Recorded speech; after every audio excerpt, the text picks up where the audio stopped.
Hi, welcome back to Peregrine. In this video, I'll be talking about my experience looking for jobs while I was studying and living in Finland. So I've known for a while that I wanted to make a video about this at some point in my channel, but it really came back to the fore of my mind recently since I attended a couple of events in the past few weeks around this general topic. And I'll put links in the description if you're interested. These are like really good discussions. One of them was organized by Nordic and the topic was immigrant women in Finland and unemployment. And the other discussion was moderated by Nordic Culture Contact, and it was about Black feminism in the Nordics.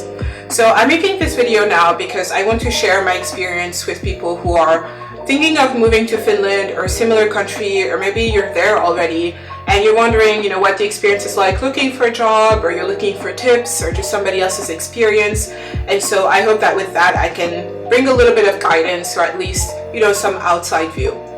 And I want to also make a small disclaimer because I think it's important when talking about maybe a bit of a sensitive topic that I'll be talking mostly about my experiences, my personal experiences. I'll mention, some other people's anecdotes and a few numbers and statistics even here and there. But I'm really talking about my point of view. And if you've had different experiences or you have a different view, I'd be happy to hear about it in the comments below. And please also like this video and subscribe to hear more from me.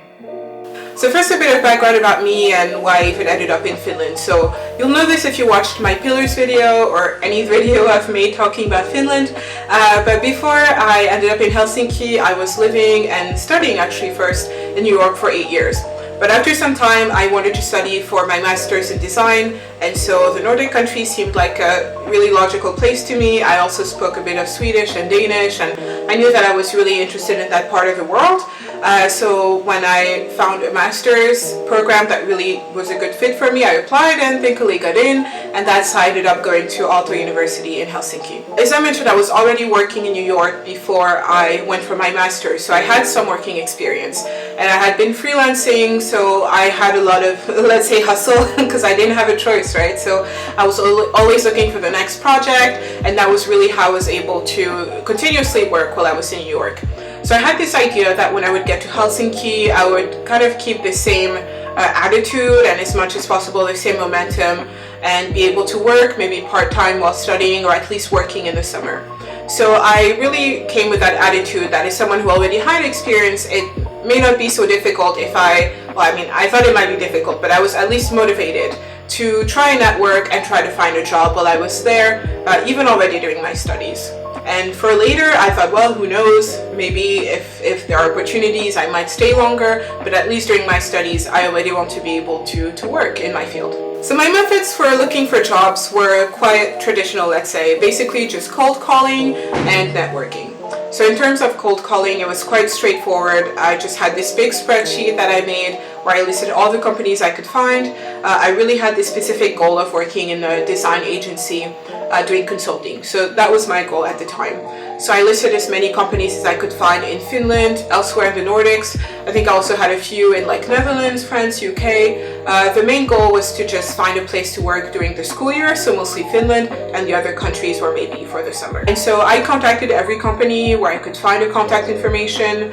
I sent my CV, introduced myself, and it wasn't such a great way to get leads, but it was a good way to at least realize what the market looks like, just have the names down and research a little bit each company that's out there. Something else I did was the networking. So a lot of that was, first of all, reaching out through school, looking to my classmates who were already in the market, especially the Finnish ones, because many of them were working or they knew where to look.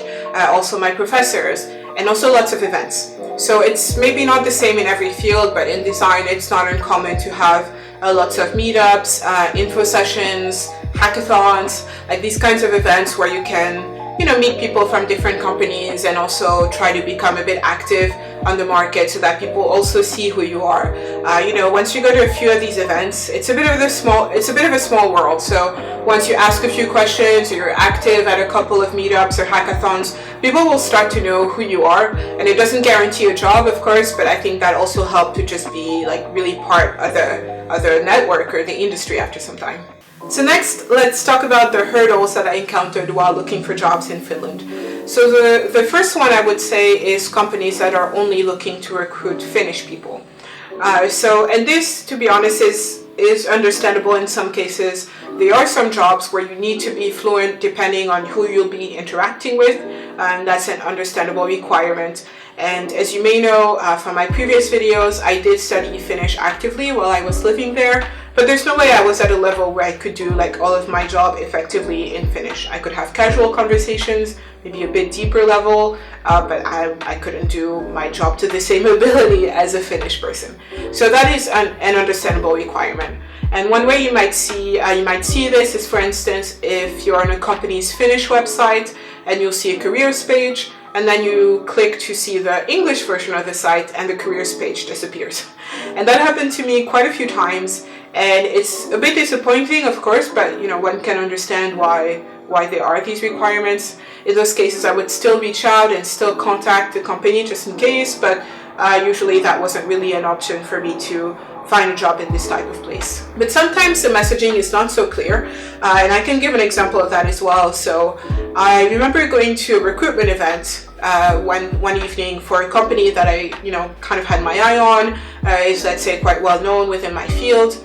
And it was a recruitment event that was held in English, and it was set up as a sort of speed dating where you got to meet different employees of the company and exchange with them and introduce yourself. And if they liked you, you would get a call back basically later that evening letting you know if you get an interview. And so that was a really nice event. Actually, I really enjoyed it, and I liked the quick feedback so that you knew that same evening if they wanted to interview you or not. And that evening I didn't get a call back, which was fine because every job isn't for everyone, so that's okay.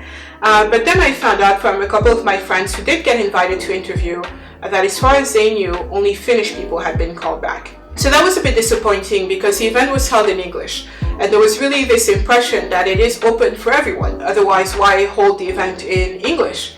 And so when I heard that, I was a bit surprised because I thought, okay, I knew that, let's say, at least half of the people at the event were non-Finns. They were people who were really diverse in terms of skill sets, in terms of interests, but they were all very talented and motivated. So I thought there were definitely enough people in that room who were non-Finnish that those who would get called for interviews could be from anywhere in the world. So it was a bit surprising to find out that only Finnish people were called back. And me, like I said, I had that New York hustle about me, so even though I didn't get a call back, that's okay. I connected with everyone on LinkedIn, and I contacted the most senior person. I emailed her my CV, my portfolio, and I said, hey, it was nice to meet you. It seems like we can't collaborate together this time around, but let's stay in touch for later. And she was like, hey, thanks for your CV, and it was nice to meet you. But because of our clients at this time, we can't really work with people who are not fluent Finnish speakers. But thanks for sending your information, and we'll keep you in mind if we need a freelancer who speaks French. So it was a nice exchange, but it was disappointing, of course, for me to hear that even though the event was in English, that ultimately they only needed Finnish speakers. And I didn't understand why they would hold the event in English, why they would open it up to people from like all groups to show up. And that same evening, they already knew they only needed Finnish speakers. So it's not like it came as a surprise down the line. So I didn't really know why, in a way, you could say we even wasted our time by showing up for an event for a job that we could never actually get. And so to be fair, in future iterations of that event, and I haven't followed up all the way to now, but I know that at least the next couple of times that they organized the event, it was in Finnish only. It was only held in Finnish. And so there at least the messaging is clear, and maybe they learned their lesson and they just realized, oh wow, we didn't know that this many non-Finns knew us. Like, we just wanted to test Finnish people's English by having the event in English. Now let's just have it in Finnish so there's no confusion. Maybe that's what happened. I'll give them the benefit of the doubt. But yeah, just to say, there are those times where you might even see something that feels like you're eligible, but then because of their specific needs for Finnish people, the job actually isn't open to everyone. So that can be a bit disappointing, but it's something to watch out for. And even if it's not open for you, it doesn't mean that you cannot connect with people, that you cannot network anyways. So the next hurdle is quite related. It's the perception that many companies seem to have, or many people really, that it's impossible for somebody to learn Finnish. as a second, third, or whatever language. There's not this idea that you might be able to learn over time and have that down the line as one of your skills. What I mean by that is that when interviewing with companies, I would often mention that I'm actively studying Finnish, and it would be kind of waved away or even laughed off as totally irrelevant. And that was really unfortunate because I've had very different experiences in other countries. So for instance, in one of the companies where I've worked in France, we at some point hired somebody from Italy who didn't speak any French, and over her first year in the company, she took classes, she gradually was speaking more and more with other employees, and she built up her level to the point that she was able to do her job in French. And so I know it's not a perfect equivalence because French and Italian are a lot closer than Finnish and anything else. So it might be a more difficult transfer, of course, from whichever language you were speaking before, or languages, but it is possible. And I've also experienced that myself when going out to foreign countries. So for instance, when I was interviewing for a company in Denmark. So as I mentioned on this master spreadsheet that I had of potential companies where to find a job, I had some Danish companies. And at some point I was interviewing with a Danish company that asked me, is it true that I speak some Danish, or did I just put it on my CV to try to get an interview?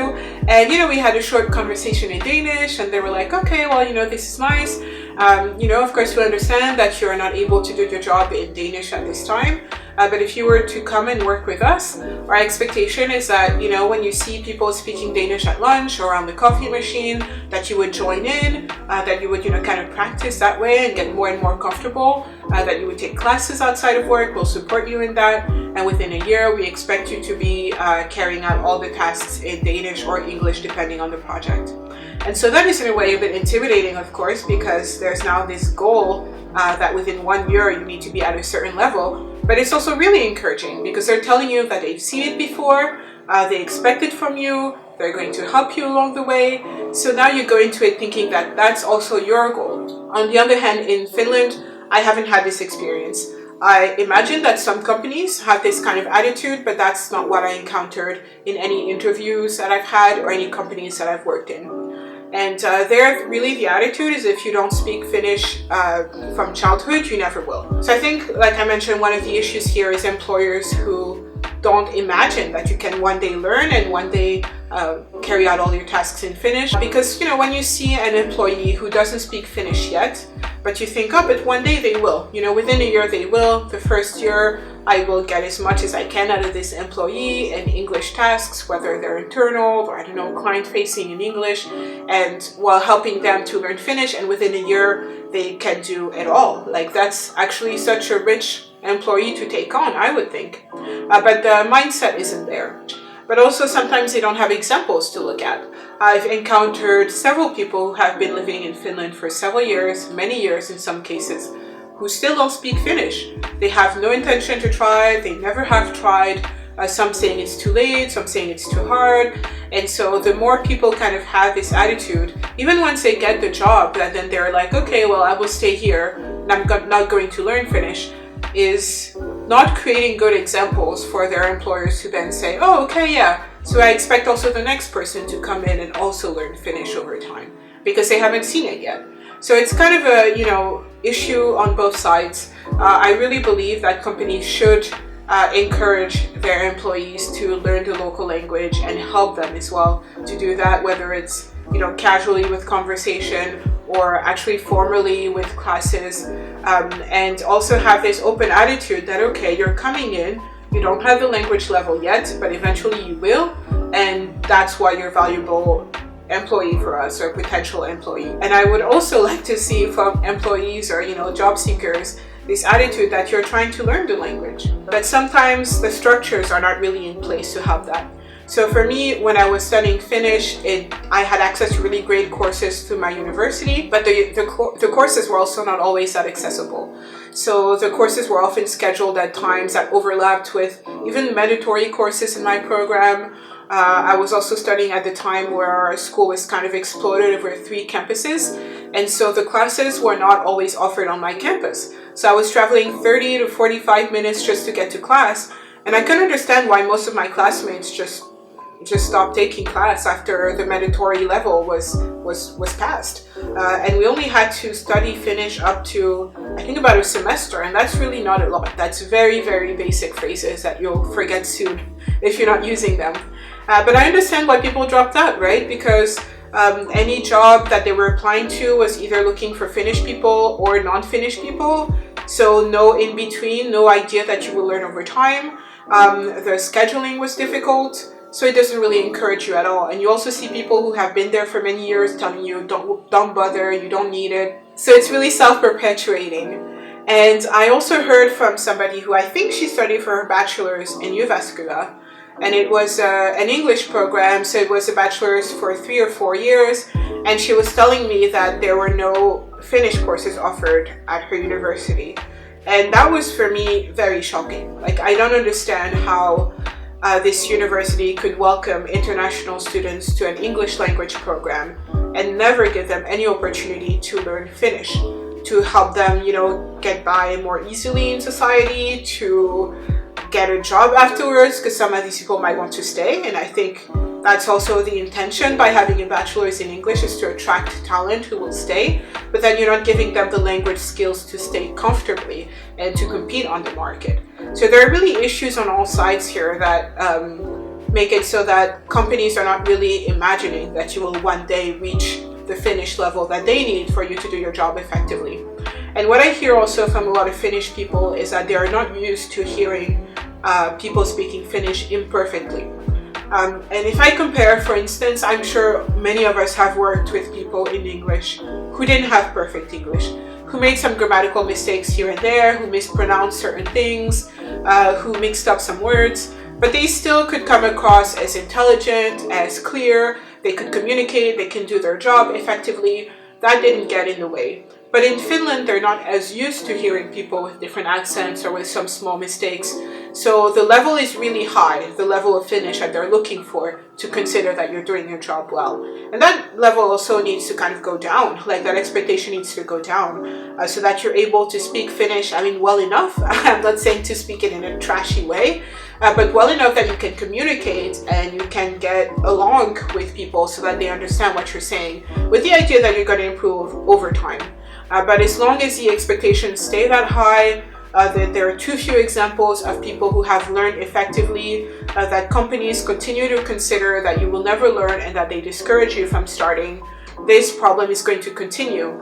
And that really makes it difficult, because as a job seeker, the amount of jobs you have access to is much smaller, because you don't have this like potential to learn Finnish in the eyes of the employers. And for employers as well, the pool of applicants gets a lot smaller when you're only looking at people who have right now the language skills that you need, and you're not considering what they may be able to build over time while they work for you. So the last hurdle I want to talk about is again related to the previous ones, and it's the fact that more so than Finnish language, Finnish culture was sometimes really desired by companies. What I mean by that is that some companies that said they were looking for Finnish speakers, that was really kind of a proxy for saying they're looking for people who are a part of Finnish culture or who know what it's about. For instance, I know somebody who had a friend who's Finnish, working in a Finnish company, and let her know that his workplace only spoke English all the time. That was the company language, all documents, all conversations were in English. But when she tried to apply, she was told that the job was only open to Finnish speakers. Or there are also these reports of people who are born and raised in Finland but have foreign names, and they also have less of a likelihood to be called in for an interview, despite their language skills. I also know an acquaintance's wife who lived in Finland for many years, learned the language fluently, got nationality, and she was still struggling to get interviews with her foreign name, even though she would write all her application materials in Finnish. And she got it proofread, she made sure it was, correct and everything. So it shows that you could be applying to a place where English is spoken, but not be hired because you don't speak Finnish. You could apply to a place where Finnish is spoken while speaking Finnish and not be chosen because they are afraid that maybe you aren't Finnish. So all these things show that I think it goes a little bit further than just language. And this comes, I think, from some kind of fear or, habits or comforts about working with people who have the same culture, and this misconception that working with people from elsewhere might lead to a lot of misunderstandings, a lot of mismatched expectations, and ultimately difficulties working together. And I say this is a misconception because, of course, you can work with people who have the same background as you and still not get along and still not work well together. You can work with people from different cultures and actually find that you're surprisingly similar, that we're still human beings. And there are even studies that show that there are more differences between individuals than there are differences between cultures. And then, of course, I'm generalizing a bit. It could be that you have an employee where the specific culture that they're coming from, coupled with their personality, it just doesn't match. That is possible. But that is unfortunate to kind of shut out people based on that alone. So the differences may not be as big as people think. And even if they were, bringing in people from different perspectives usually leads to more new ideas and more ways of working that could be even better. This is the end of part 1 of my job seeking while living in Finland video. So I realized I had a lot to say as usual, so I broke it in 2. So just as a recap, you just heard me talk about why I was even in Finland, what were my job seeking strategies, and some of the difficulties I encountered while looking for a job. And in part 2, coming up next week, I'll talk about how I ultimately did find a job, and also sort of what's next for me and for these types of markets with highly skilled people who are struggling to find jobs that match their skills. So in the meantime, please like this video, let me know in the comments if you have any questions, or you want to share your own stories, and of course subscribe so you can see part 2 and also all my future videos. Thanks for stopping by, see you next time.